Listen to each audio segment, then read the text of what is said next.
Glória a Deus. A verdadeira felicidade. Mateus capítulo 5, versículo 3.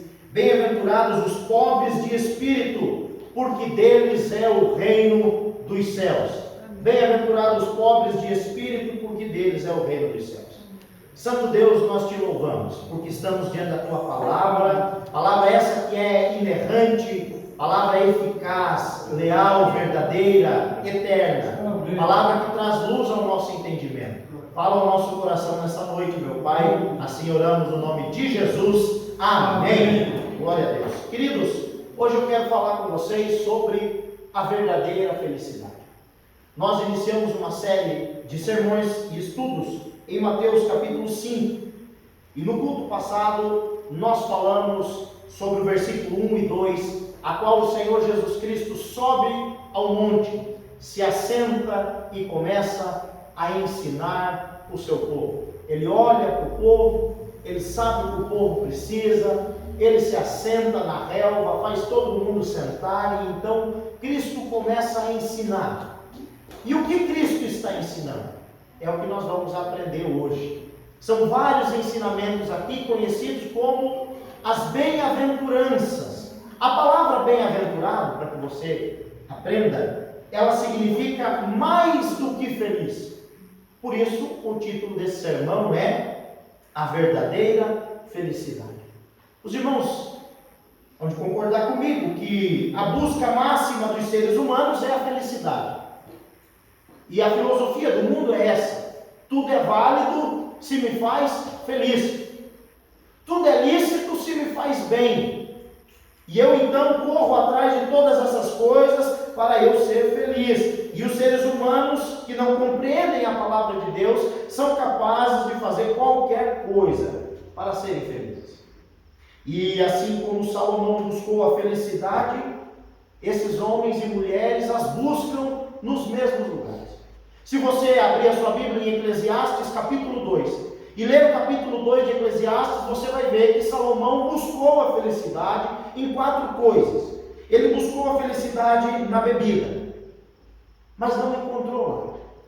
Salomão buscou a felicidade no dinheiro e conquistou mais riquezas do que qualquer outro homem, mas também não encontrou a felicidade no dinheiro. Ele buscou então a felicidade nos prazeres do sexo. E no versículo 8 de Eclesiastes, capítulo 2, ele diz: provi-me de cantores e cantoras e das delícias dos filhos dos homens, mulheres e mais mulheres. E adivinhe, a felicidade não estava lá. Salomão também buscou a felicidade na fama, no poder. E o final disso tudo, ele também lá não a encontrou. Salomão então concluiu que ele desperdiçou tempo e recursos buscando a felicidade. O desejo do seu coração, como diz Eclesiastes 2:1, eu disse a mim mesmo: vamos, prove a alegria, procure ser feliz. Mas também vi que isso era vaidade. Na bebida, Salomão diz lá no versículo 3: resolvi no meu coração entregar-me ao vinho. Mas a felicidade não estava no fundo da garrafa. No dinheiro, ele disse no versículo 8, a parte primeira do versículo: amontoei também para mim prata e ouro e tesouros de reis e províncias. No final de tudo, irmãos, a felicidade não está nas riquezas. Como ele disse, aqui procurou as delícias dos filhos dos homens, mulheres e mais mulheres, e não encontrou a felicidade no sexo. Salomão não encontrou a felicidade na fama, quando ele diz no versículo 9: eu me tornei importante e superei todos os que vieram antes de mim em Jerusalém, e a minha sabedoria nunca me abandonou. Qual é a conclusão de Salomão para tudo isso? Versículo 11, ele diz: eu corri atrás do vento, considerei todas as coisas, obras que as minhas mãos fizeram, e também o trabalho que eu com fadigas havia feito, e eis que tudo era vaidade e correr atrás do vento, e nenhum proveito havia debaixo do sol. John Piper diz uma frase muito interessante, que a felicidade não é o que nós deveríamos questionar, mas o que nós deveríamos questionar, a grande questão que deveríamos questionar é que o ser humano está se contentando com uma felicidade muito pequena, muito baixa, muito rasa, muito efêmera. Quando nós olhamos para as Escrituras, nós vimos que o plano de Deus, o projeto de Deus é que sejamos felizes. Deus quer que você seja feliz. Deus não quer que você viva uma vida infeliz. Deus quer que você tenha um relacionamento com Ele e que você seja feliz nessa terra. Deus quer que você se alegre com a sua esposa. Deus quer que você desfrute dos seus filhos. Deus quer que você aproveite dos seus bens. Deus quer que você o glorifique quando você senta na mesa e tem comida para comer. A intenção de Deus e o desejo de Deus é que eu e você sejamos felizes. Jeremias 29:11 diz que Deus tem bons planos ao nosso respeito. Planos de paz e não de mal. O grande problema é que o homem está tentando se satisfazer com prazeres limitados, quando na verdade Deus criou o homem para o maior dos prazeres, para a maior das felicidades, que é conhecê-lo, que é andar com Ele, que é ser cheio do Espírito Santo. Agostinho de Hipona disse uma frase também interessantíssima: Senhor, Tu nos criaste para Ti, e a nossa alma não encontrará descanso até repousar em Ti. Só é feliz aquele que está em Deus. Só é feliz aquele que está em Deus. Por quê? Porque esse é o objetivo da nossa criação. Nós fomos criados para adorar a Deus e estar em Deus. A felicidade está em Deus. Então a diretriz do sermão de Cristo. Cristo ele nos dá aqui um caminho. Cristo ele nos dá uma luz. E ele inicia seu sermão dizendo: bem-aventurado, ou seja, mais do que felizes. E eu imagino que os seus ouvintes pararam tudo. E aí, Jesus vai falar sobre felicidade. E aí Jesus, talvez pensou, mais feliz é o rico, mais feliz é o saudável, mais feliz é aquele que não tem boleto. Mas Jesus Cristo olha e diz, mais feliz, mais do que feliz, muito feliz, são os pobres de espírito. Meu irmão, isso causa um nó na nossa cabeça, porque vai na contramão do que o mundo prega como felicidade. E Jesus Cristo então nos dá uma diretriz no início desse sermão, para que nós venhamos viver uma vida feliz, aliás, mais do que feliz, plena da sua presença, cheio do seu Espírito. Por quê? Porque a felicidade que Cristo vai falar aqui, ela não é momentânea, ela não é passageira, ela é para se viver desde agora e para todo sempre. E aí eu pergunto para você, você sabe o que é ser pobre de espírito? O que é ser pobre de espírito? E Jesus está dizendo que mais felizes são os pobres de espírito. Vamos na negativa do texto. Vamos aprender o que não é ser pobre de espírito. Em primeiro lugar, não é ser pobre financeiramente. Porque muitas pessoas acreditam nisso. Que a humildade se relaciona com o quanto você tem. Que a humildade se relaciona com o tipo da casa que você mora. Com o tipo do carro que você dirige. Com o salário que você recebe, com a formação acadêmica que você tem. E muitas pessoas, Francisco de Assis foi um desses, que resolveu abrir mão das riquezas, pensando em estar cumprindo esse mandamento. E Jesus Cristo não está falando sobre isso. Sabe por quê, irmão? Senão não teria afronta maior no mundo do que ajudar um sem-teto, do que ajudar um mendigo, de que dar uma esmola, ajudar alguém que está em necessidade. Porque você estaria privando essa pessoa de uma bem-aventurança. Mas olha o que a Bíblia diz. A Bíblia diz em Provérbios 19:17: quem ajuda os pobres, empresta ao Senhor, e Ele o recompensará. O ensino das Escrituras é o contrário. Eu devo amar o meu próximo, eu devo ajudar o meu próximo. Se o meu irmão está passando dificuldade e privações, eu devo ajudar. A minha igreja tem por obrigação a ajudar em primeiro lugar os domésticos da fé. Os ensinos do Senhor Jesus Cristo estão na contramão. Então, ser pobre de espírito não é ser pobre de dinheiro. Em segundo lugar, o texto não está dizendo que bem-aventurados são aqueles que têm uma vida pobre espiritualmente falando. Pobre de espírito, uma vida espiritual pobre. Muito pelo contrário. Existem pessoas que são pobres de amor, pobres de perdão, pobres de misericórdia, pobres de esperança. Esses não são bem-aventurados. Muito pelo contrário. Irmãos, de Gênesis a Apocalipse, nós somos motivados pelas Escrituras a ter um relacionamento com Deus. O profeta Isaías disse: busquem o Senhor enquanto se pode achar, invoquem o seu nome. O próprio Senhor Jesus Cristo, em João 17,3, diz: e a vida eterna é esta, que conheçam a Ti, o único Deus verdadeiro, e a Jesus Cristo, a quem enviaste. A vida eterna se baseia em conhecer a Deus, em ter um relacionamento com Deus. Quem anda com Deus não é mesquinho. Quem anda com Deus não tem falta de amor, não tem falta de esperança, não tem falta de misericórdia. Então, ser pobre de espírito, de maneira nenhuma, é ter uma vida espiritual pobre. Terceiro lugar, ser pobre de espírito não significa ser pobre de autoestima. Sempre se colocando por baixo, sempre se fazendo de cauda, sempre se nivelando por baixo.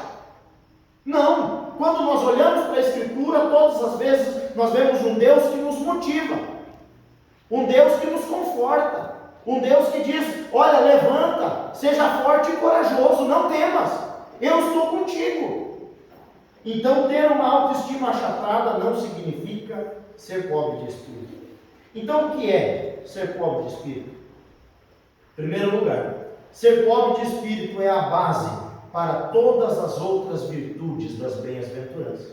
Charles Spurgeon disse o seguinte: ser pobre de espírito é o primeiro degrau dessa escada. Se o indivíduo não for pobre de espírito, ele jamais vai chorar por seus pecados, jamais vai ser manso, jamais vai ser humilde, puro de coração e misericordioso. Por isso Jesus Cristo disse: sejam pobres de espírito. Estaríamos em grande enrascada se Cristo tivesse dito em primeiro lugar: bem-aventurados os puros de coração. Mas não, ele disse: bem-aventurados os que reconhecem que sem Deus nada podem fazer. É isso que significa ser pobre de espírito. Assim como ninguém consegue encher um vaso cheio, nós também precisamos nos esvaziar de nós mesmos para sermos cheios de Deus. Em segundo lugar, ser pobre de espírito é reconhecer nossa total dependência de Deus.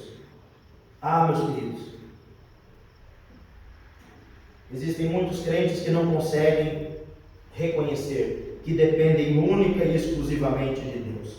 No Novo Testamento existem duas palavras para pobre ou pobreza. A primeira é de um homem que tem poucos bens, que tem poucos recursos. E a segunda palavra é miserável.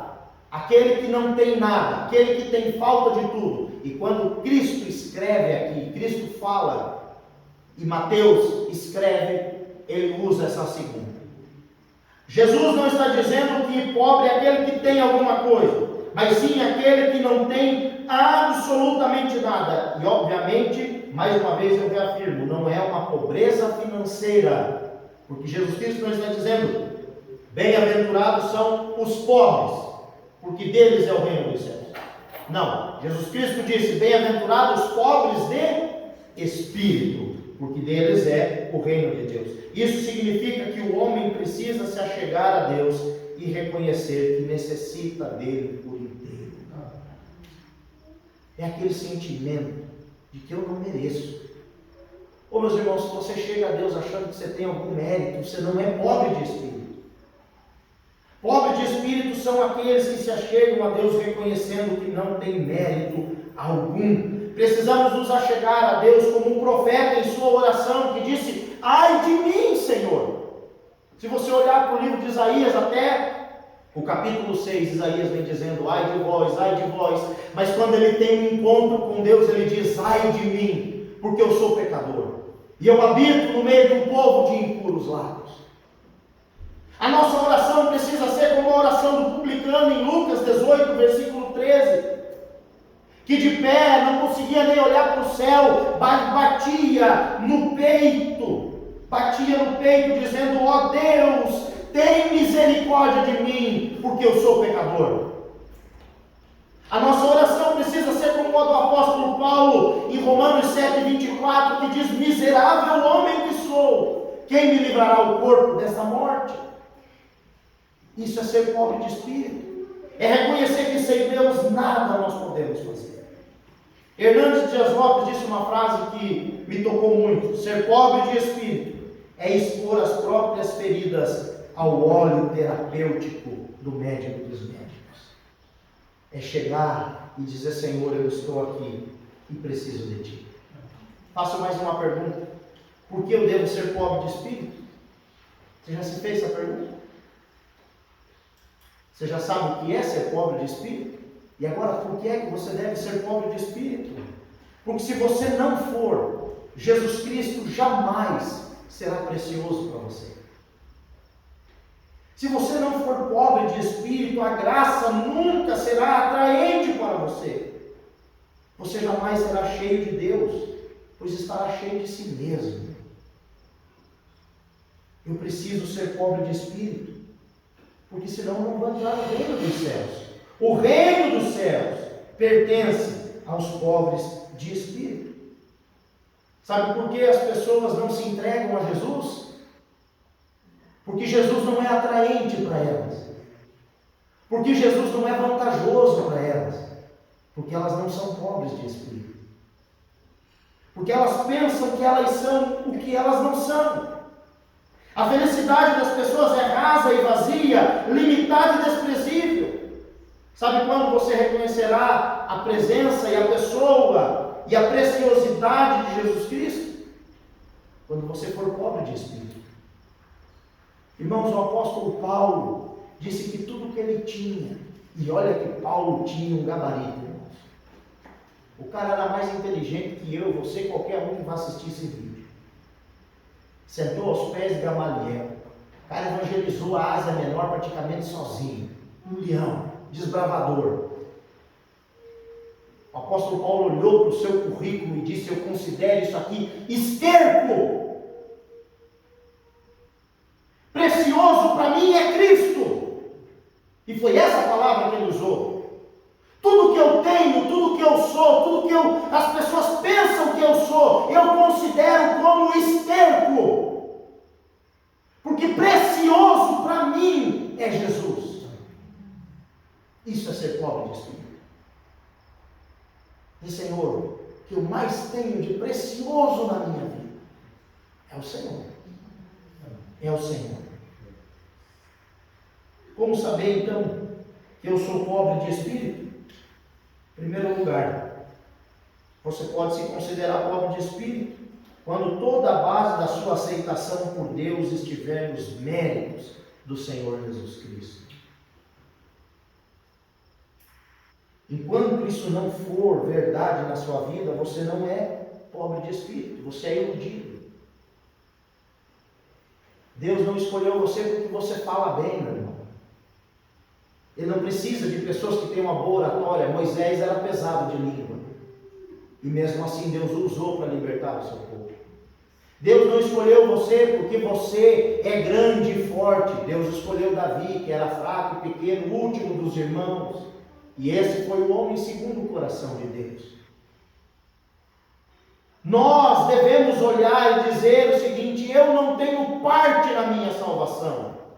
Enquanto muitas pessoas acreditam que têm parte na sua salvação, elas não são pobres de espírito, porque nada compreenderam. O mérito da nossa salvação pertence ao Senhor Jesus Cristo. Enquanto você pensar que tem algum mérito, você não é pobre de espírito.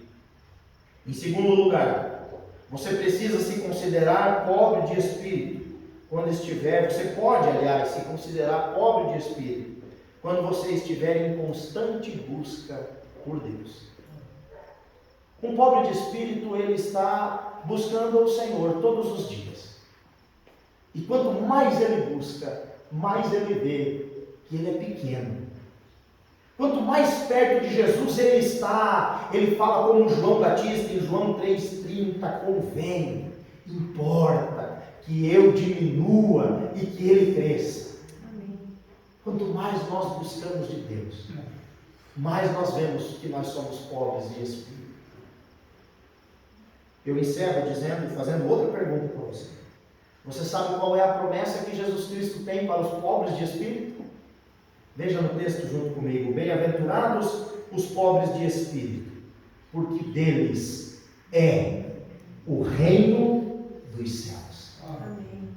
Não será ou foi, porque deles é o reino dos céus. Amém. Enquanto as pessoas estão correndo, buscando a felicidade, se matando para que um dia possam ser felizes, Jesus Cristo está dizendo: eu só quero que vocês reconheçam quem vocês são, que vocês precisam de mim, que vocês sejam pobres de espírito, e eu vou entregar para vocês hoje, não amanhã, não depois de amanhã, não daqui 10 anos, daqui 5 anos, daqui 5 anos, hoje eu vou entregar para vocês o reino dos céus. Vocês já pensaram nisso? Todos os reinos se passaram, acabaram, mas o reino de Deus é eterno e permanece para todos sempre. A verdadeira felicidade não é uma promessa para o futuro, e sim para o presente. Não espere ser feliz no futuro. Não espere ser feliz quando você chegar no céu. Seja feliz hoje. Seja feliz a caminho da glória. E seja feliz na glória. Amém? Oremos. Pai bendito, Deus de infinita graça, amor e misericórdia, nós te louvamos, meu Deus, porque o Senhor é bom, porque o Senhor é justo, o Senhor é santo, Pai. Nos ensina, Senhor Jesus, a sermos pobres de espírito.